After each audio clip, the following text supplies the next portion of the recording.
Hola, bienvenido nuevamente a este canal que se llama Fragmentarios.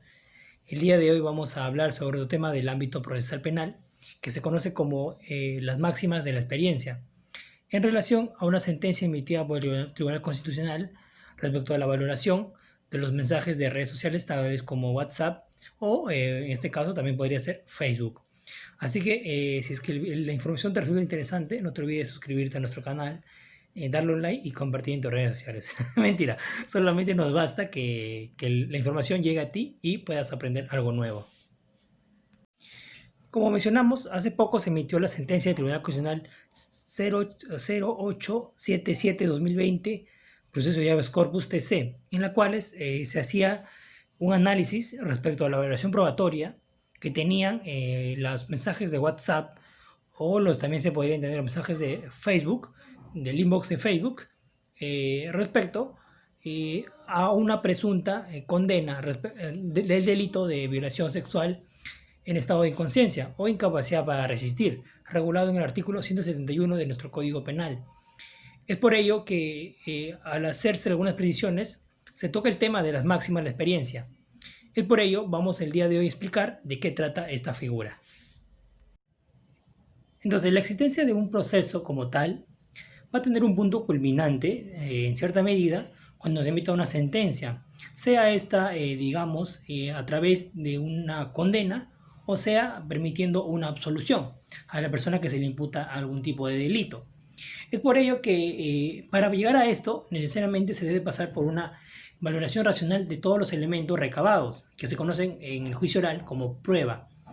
Esto obviamente que el juez al momento que emite la sentencia tiene que argumentar racionalmente para poder llegar al punto, lo que exige el inciso 3 del artículo 394, la cual es la motivación. La motivación en este caso es aquello que permite que la sentencia, digamos, no sea en un punto declarado nulo.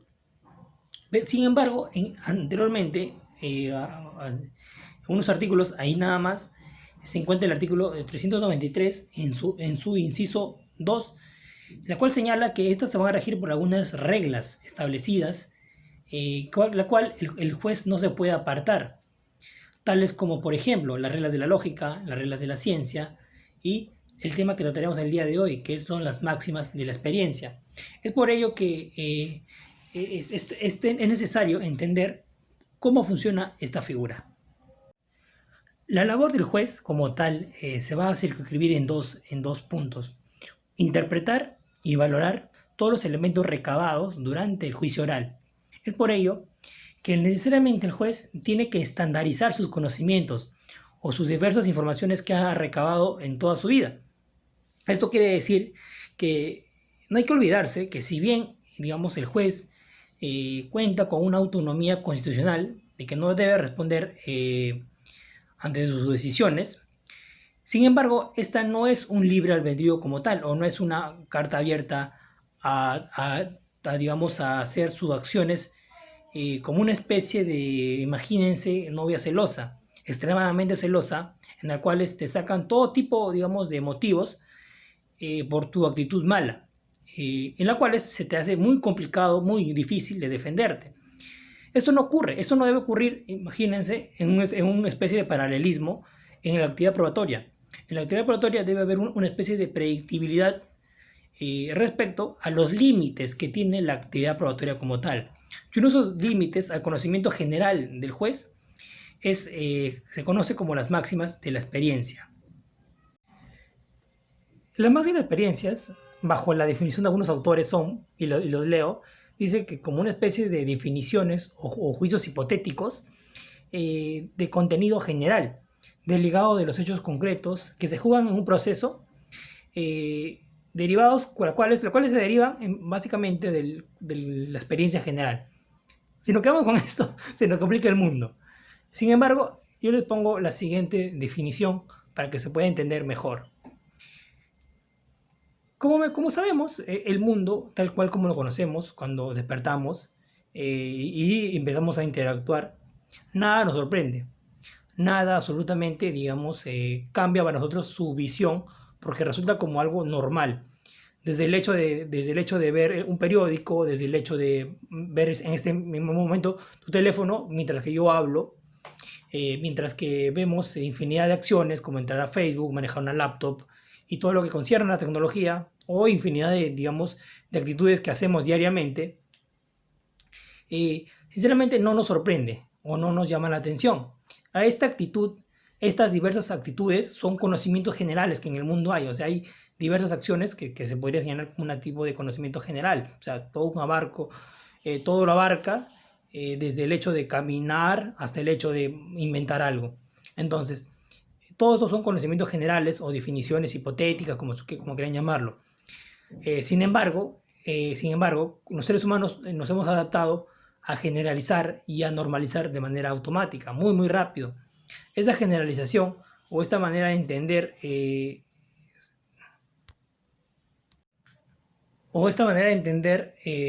se va a entender como conocimientos colectivos, término que no hay que olvidarnos. Estos conocimientos colectivos van a derivar de nuestra experiencia general a través de los años y que van a permitir en buena medida que nada o muy pocas cosas nos sorprendan.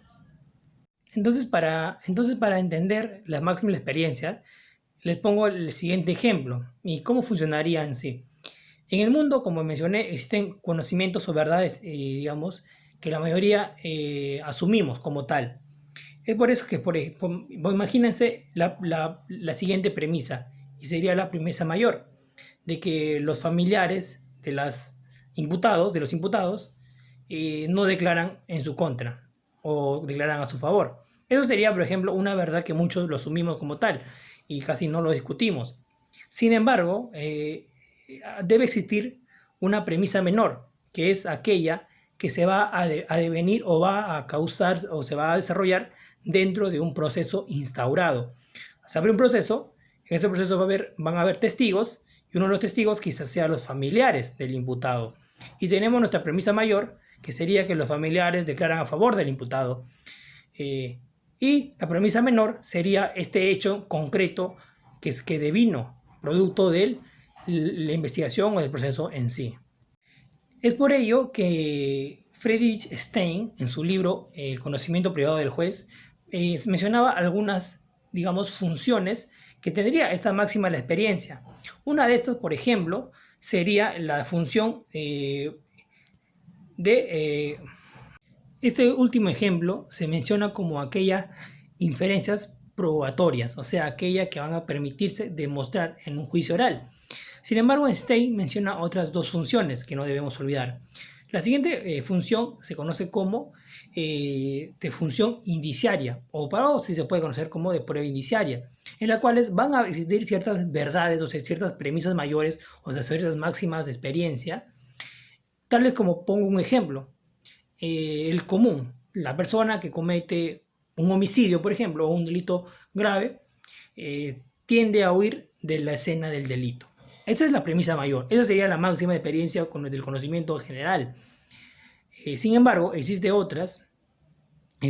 embargo, esta premisa mayor de carácter indiciario no se puede sostener como tal, sino, al igual que de la anterior, esta debe ser probado o debe ser, digamos, llevado a través de la actividad probatoria como tal. Entonces, en esta, la premisa menor tendría que sostenerse a través de otros elementos de convicción o elementos de prueba que se van a llevar a cabo durante el juicio oral. Una tercera función que menciona Stein es respecto a que hasta que estas máximas experiencias permitirían o se establecerían como criterios de imposibilidad de un hecho, o sea, a ciertos hechos que resulten imposibles. O sea, la experiencia general nos va a decir que este hecho va a resultar imposible. Por ejemplo, y el caso más, digamos, más típico, que a una persona se le ubique en dos lugares a la vez. La premisa mayor es que es imposible que una persona esté en dos lugares a la vez. Obviamente que la premisa menor nuevamente se va a tener que sostener a través de actividad probatoria. En este caso, que la persona demuestre, digamos, o que en todo caso, sin invertir la carga de la prueba, el fiscal demuestre que se estuvo en otro lugar. Sin embargo, si es que en una medida el imputado demuestra que estuvo en otro lugar, con elemento de convicción o acto de prueba importantes, no se podría declarar válida dicha máxima de la experiencia. Entonces tenemos tres funciones que podrían tener la máxima de la experiencia como tal. Sin embargo, es importante entender, una vez que más o menos hemos llegado a través de ejemplos, cuáles serían sus elementos para que se puedan constituir como tales las máximas de la experiencia.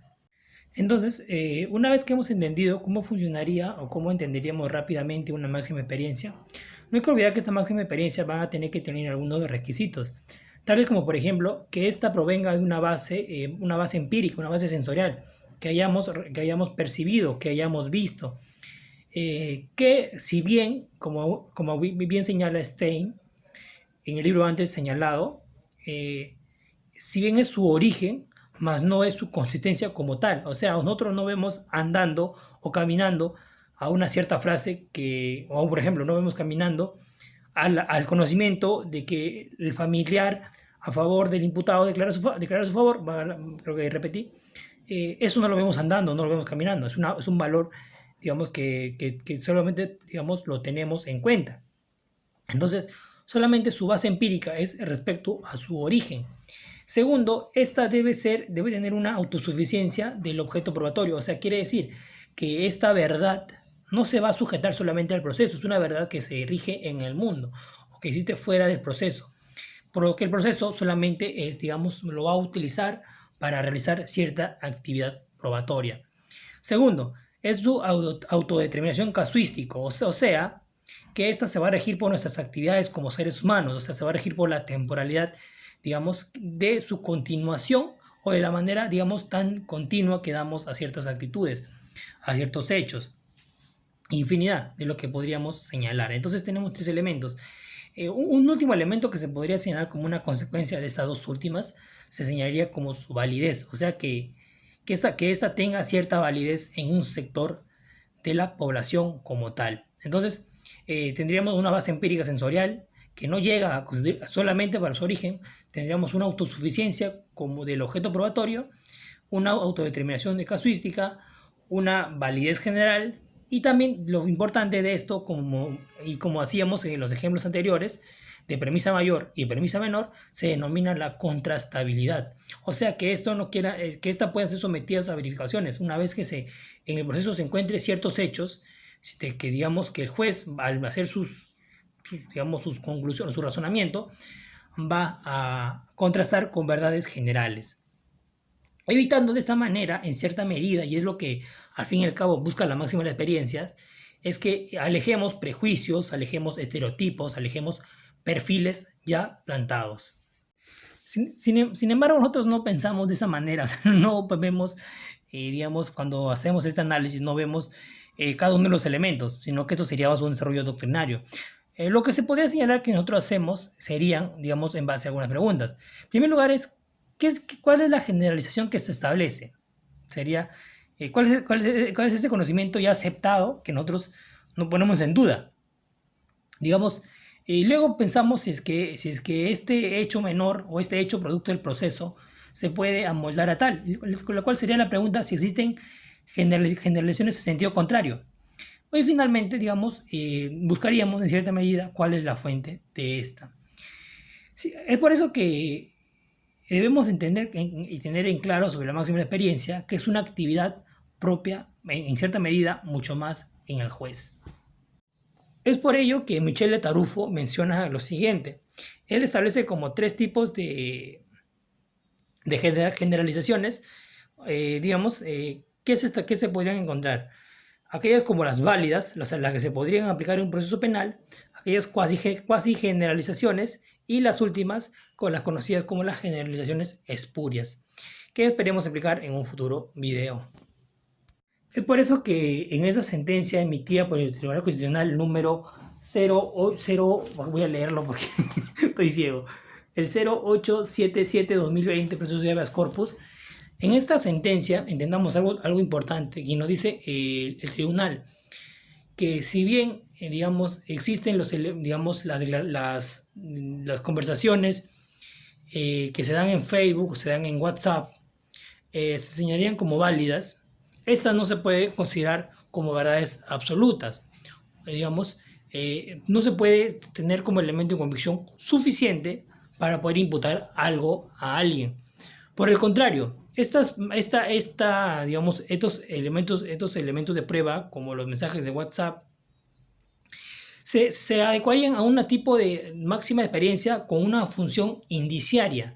O sea, quiere decir que sí se le da validez, o sí es completamente cierto que los mensajes de WhatsApp tienen una aceptación actual respecto a que sí existen en el mundo. O sea, nadie puede negar que los mensajes de WhatsApp no existan. Pero sin embargo, según el Tribunal Constitucional, estas no pueden ser elementos de cargo suficientes para imponer una condena. Por el contrario, en este caso, se sostendría en otros elementos de convicción, que no solo serían los mensajes de WhatsApp, sino que declaraciones de testigos, pericias y otras. Pericias en la menor, en este caso sería en una mujer, que sería un examen certificado médico legal. Es por ello que en ese sentido no habría, bajo esta sentencia, una vulneración o una preponderancia a los mensajes de WhatsApp. Solamente sería una importancia inferencial, una importancia indiciaria. Entonces, la conclusión de esta sentencia sería que en este caso sería el artículo 171 de incapacidad o imposibilidad de resistir al presuntamente que la menor hubiera estado ebria. Los mensajes de WhatsApp como tal conteniendo una conversación donde se acepta la ebriedad de la menor no sería una prueba, digamos, suficiente y igualmente valorada o igualmente, digamos, igualada que una prueba pericial científica de toxicología, por ejemplo. Entonces, esto no sería similar. Es por eso que nos menciona que la máxima experiencia nos da respecto a la aceptación de los mensajes de WhatsApp como existentes en el mundo. O sea, nadie puede negar su existencia en el mundo, nadie puede negar que eso existe en el mundo. Pero sin embargo, no lo podemos igualar a una prueba pericial como tal. Es por eso que solo, como menciono nuevamente, solo se utilizaría como evidencia indiciaria. Entonces, conclusión. Las máximas experiencias en estos casos de delito de violación sexual en estado de incapacidad o para resistirse, los mensajes de WhatsApp nuevamente no es prueba científica, no demuestra la existencia digamos, del hecho en sí, sino que es una prueba indiciaria que va a demostrar, en este caso, según el tipo penal, las agravantes que éstas tendrían. Bueno, ahora que hemos terminado, solamente mencionarles que el día de mañana o pasado mañana estamos emitiendo un nuevo video sobre prolongación de prisión preventiva. Si el video te resultó interesante, no te olvides compartirlo y esperamos tus comentarios. Adiós.